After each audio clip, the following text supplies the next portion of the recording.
ओम श्री साईनाथाय नमः। आइए आज बाबा की परम कृपा से हम अध्याय 23 को आरंभ करते हैं। इस अध्याय में योग और प्यास, शामा की सर्पदंश से मुक्ति, विसूचिका निवारणार्थ नियमों का उल्लंघन, गुरु भक्ति की कठिन परीक्षा जैसे विषयों पर हम चर्चा करेंगे। प्रस्तावना। वस्तुतः मनुष्य त्रिगुण में 3 गुण अर्थात सत्व, रज, तम है तथा माया के प्रभाव से ही उसे भासित होने लगता है कि मैं शरीर हूँ। दैहिक बुद्धि के आवरण के कारण ही वह ऐसी धारणा बना लेता है कि मैं ही कर्ता और उपभोग करने वाला हूँ, और इस प्रकार वह अपने को अनेक कष्टों में स्वयं फंसा लेता है। फिर उसे उससे छुटकारे का कोई मार्ग नहीं सूझता। मुक्ति का एकमात्र उपाय है गुरु के श्री चरणों में अटल प्रेम और भक्ति। सबसे महान अभिनयकर्ता भगवान साईं ने भक्तों को पूर्ण आनंद पहुंचाकर उन्हें निज स्वरूप में परिवर्तित कर लिया है। उपयुक्त कारणों से हम साईं बाबा को ईश्वर का ही अवतार मानते हैं, परंतु वे सदा यही कहा करते थे कि मैं तो ईश्वर का दास हूँ। अवतार होते हुए भी मनुष्य को किस प्रकार आचरण करना चाहिए तथा अपने वर्ण के कर्तव्यों को किस प्रकार निभाना चाहिए, इसका उदाहरण उन्होंने लोगों के समक्ष प्रस्तुत किया। जो सब जड़ और चेतन पदार्थों में ईश्वर के दर्शन करता हो, उसको विनयशीलता ही उपयुक्त थी। उन्होंने किसी की उपेक्षा या अनादर नहीं किया। वे सब प्राणियों में भगवत दर्शन करते थे। उन्होंने यह कभी नहीं कहा कि मैं अनल हक हूँ। वे सदा यही कहा करते थे कि मैं तो यादे हक हूँ। अल्लाह मालिक सदा उनके होठों पर था।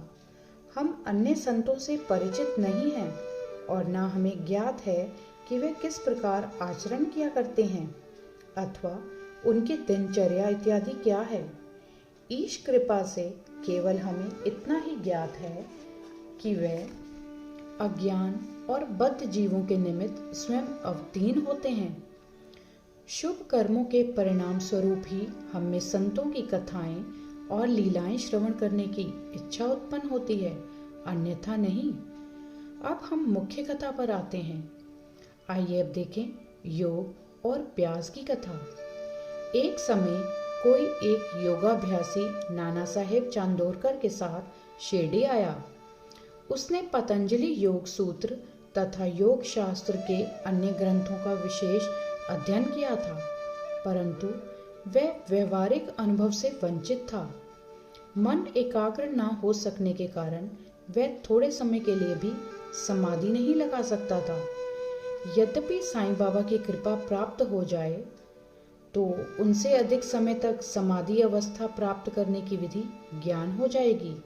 इसी विचार से वह शिरडी आया और जब मस्जिद में पहुंचा तो साईं बाबा को प्याज सहित रोटी खाते देख उसे ऐसा विचार आया कि यह कच्ची प्याज सहित सूखी रोटी खाने वाला व्यक्ति मेरी कठिनाइयों को किस प्रकार हल कर सकेगा।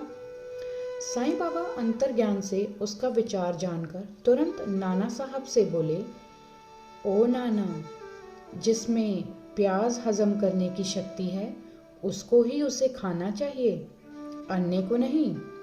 इन शब्दों से अत्यंत विस्मित होकर योगी ने साईं चरणों में पूर्ण आत्मसमर्पण कर दिया। शुद्ध और निष्कपट भाव से अपनी कठिनाइयां बाबा के समक्ष प्रस्तुत करके उनसे उनका हल प्राप्त किया और इस प्रकार संतुष्ट और सुखी होकर बाबा के दर्शन और उदी लेकर वह शिरडी से चला गया। आइए अब देखें शामा की सर्पदंश से मुक्ति कैसे हुई। कथा प्रारंभ करने से पूर्व हेमाड पंत लिखते हैं कि जीव की तुलना पालतू तोते से की जा सकती है, क्योंकि दोनों ही बद्ध हैं, एक शरीर में तो दूसरा पिंजड़े में। दोनों ही अपने बद्धावस्था को श्रेयस्कर समझते हैं, परंतु यदि हरि कृपा से उन्हें कोई उत्तम गुरु मिल जाए और वह उनके ज्ञान चक्षु खोलकर उन्हें बंधन मुक्त कर दे तो उनकी चेतना का स्तर उच्च हो जाता है, जिसकी तुलना में पूर्ण संकीर्ण स्थिति सर्वथा तुच्छ ही थी। गत अध्याय में किस प्रकार श्री मेरिकर पर आने वाले संकट की पूर्व सूचना देकर उन्हें उससे बचाया गया, इसका वर्णन किया जा चुका है। पाठक वृंद अब उसी प्रकार की एक और कथा श्रवण करें। एक बार श्यामा को विषधर सर्प ने उसके हाथ की उंगली में डस लिया।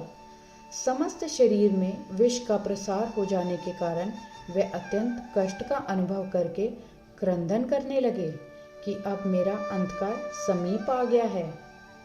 उनके इष्ट मित्र उन्हें भगवान विठोबा के पास ले जाना चाहते थे, जहां इस प्रकार की समस्त पीड़ाओं की योग्य चिकित्सा होती है। परंतु श्यामा मस्जिद की ओर ही दौड़ा और अपने विठोबा श्री साईं बाबा के पास। जब बाबा ने उन्हें दूर से आते देखा तो वे झिड़कने और गाली देने लगे। वे क्रोधित होकर बोले, अरे ओ नादान कृतज्ञ बदमन, ऊपर मत चढ़, सावधान यदि ऐसा किया तो। और फिर गर्जन करते हुए बोले, हट, दूर हट, नीचे उतर। श्री साईं बाबा को इस प्रकार अत्यंत क्रोधित देख श्यामा उलझन में पड़ गया और निराश होकर सोचने लगा कि केवल मस्जिद ही तो मेरा घर है और साईं बाबा मात्र असहायों के आश्रयदाता हैं, और जब वह ही इस प्रकार मुझे यहाँ से भगाने का प्रयत्न कर रहे हैं तो मैं अब किसकी शरण में जाऊं। उसने अपने जीवन की आशा ही छोड़ दी और वहीं शांतिपूर्वक बैठ गया। थोड़े समय के पश्चात जब बाबा पूर्ववत शांत हुए तो श्यामा ऊपर आकर उनके समीप बैठ गया। तब बाबा बोले, डरो नहीं, तिल मात्र भी चिंता मत करो, दयालु फकीर तुम्हारी अवश्य रक्षा करेगा। घर जाकर शांति से बैठो और बाहर ना निकलो। मुझ पर विश्वास कर निर्भय होकर चिंता त्याग दो। उन्हें घर भिजवाने के पश्चात ही पीछे से बाबा ने तात्या पाटिल और काका साहेब दीक्षित के द्वारा यह कहला भेजा कि वह इच्छानुसार भोजन करे, घर में टहलते रहे, लेटे नहीं और ना ही शयन करे। कहने की आवश्यकता नहीं की, आदेशों का अक्षरश पालन किया गया और थोड़े ही समय में वे पूर्ण स्वस्थ हो गए। इस विषय में केवल यही बात स्मरण योग्य है कि बाबा के शब्द हट, दूर हट, नीचे उतर श्यामा को लक्ष्य करके नहीं कहे गए थे, जैसा कि ऊपर से प्रतीत होता है, वरन उस सांप और उसके विष के लिए यह आज्ञा थी। अन्य मंत्र शास्त्रों के विशेषज्ञों की तरह बाबा ने किसी मंत्र या मंत्रोक्त चावल या जल आदि का कभी प्रयोग नहीं किया। इस कथा और इस प्रकार की अन्य कथाओं को सुनकर साईं बाबा के चरणों में यह दृढ़ विश्वास हो जाएगा कि यदि माया युक्त संसार को पार करना हो तो केवल श्री साईं चरणों का हृदय में ध्यान करो। आइए अब देखें हैजा महामारी। एक बार शिरडी विषूचिका के प्रकोप से दहल उठी और ग्रामवासी भयभीत हो गए।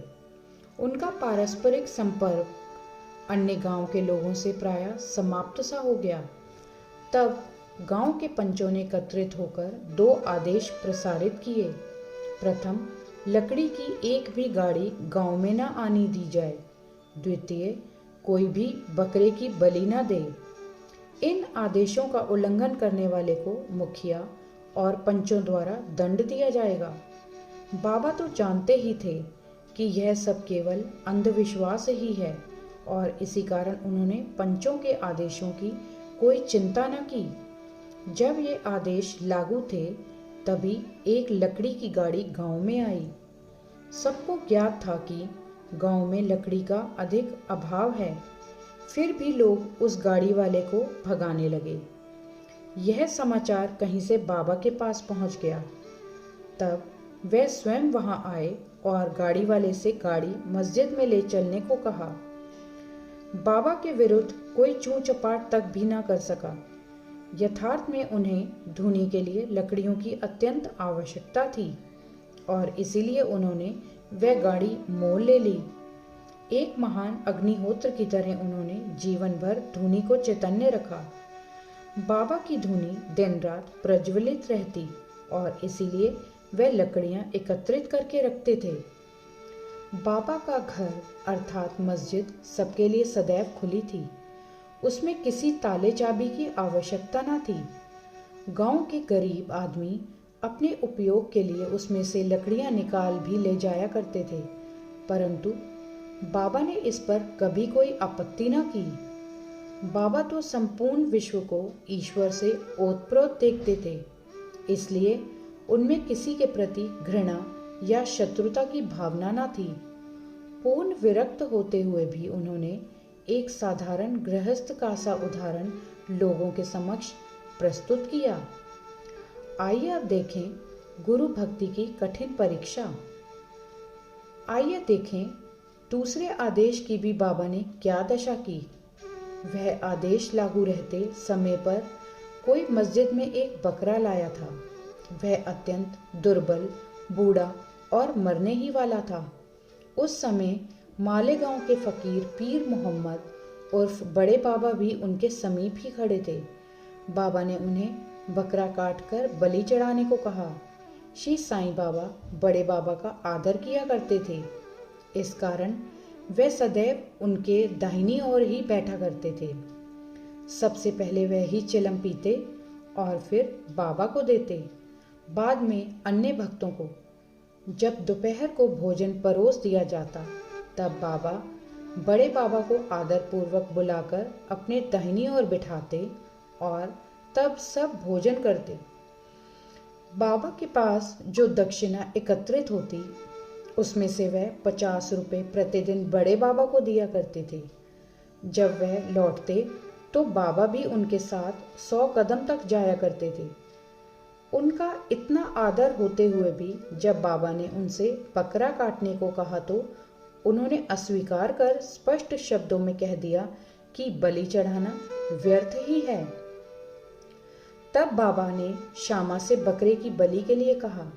वह राधा कृष्ण माई के घर जाकर एक चाकू ले आए और उसे बाबा के सामने रख दिया। राधा कृष्ण माई को जब कारण का पता चला तो उन्होंने चाकू वापस मंगवा लिया। अब श्यामा दूसरा चाकू लेने के लिए गए, किंतु बड़ी देर तक जब वह मस्जिद में ना लौटे तब काका साहेब दीक्षित की बारी आई। वह सोना सच्चा तो था, परंतु उसको कसौटी पर कसना भी अत्यंत आवश्यक था। बाबा ने उनसे चाकू लाकर बकरा काटने को कहा। वह साठेवाड़ा से एक चाकू ले आए और बाबा की आज्ञा मिलते ही काटने को तैयार हो गए।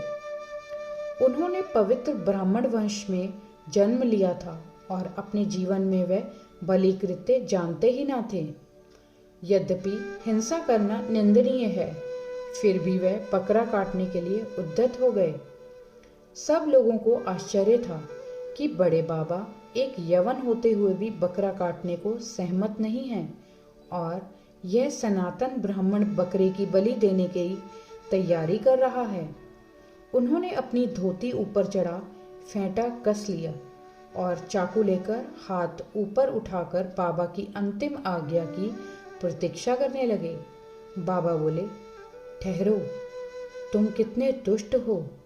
ब्राह्मण होकर तुम बकरे की बलि दे रहे हो। काका साहेब चाकू नीचे रख कर बाबा से बोले, आपकी आज्ञा ही हमारे लिए सब कुछ है, हमें अन्य आदेशों से क्या। हम तो केवल आपका ही सदैव स्मरण तथा ध्यान करते हैं और दिन रात आपकी आज्ञा का पालन किया करते हैं। हमें यह विचार करने की आवश्यकता नहीं कि बकरे को मारना उचित है या अनुचित, और न हम इसका कारण ही जानना चाहते हैं। हमारा कर्तव्य और धर्म तो निसंकोच होकर गुरु की आज्ञा का पूर्णतः पालन करने में है। तब बाबा ने काका साहब से कहा कि मैं स्वयं ही बलि चढ़ाने का कार्य करूंगा। तब ऐसा निश्चित हुआ कि तकिए के पास जहाँ बहुत से फकीर बैठते हैं वहां चलकर इसकी बलि देनी चाहिए। जब बकरा वहां से ले जाया जा रहा था तभी रास्ते में गिरकर वह मर गया। भक्तों के प्रकार का वर्णन कर श्री हेमाड पंत यह अध्याय समाप्त करते हैं।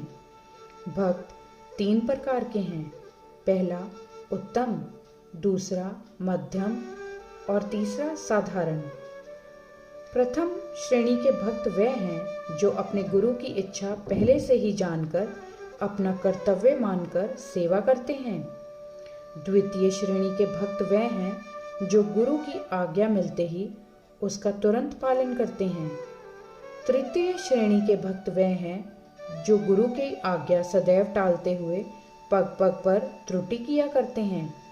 भक्तगण यदि अपनी जागृत बुद्धि और धैर्य धारण कर दृढ़ विश्वास स्थिर करें तो निस्संदेह उनका आध्यात्मिक ध्येय उनसे अधिक दूर नहीं है।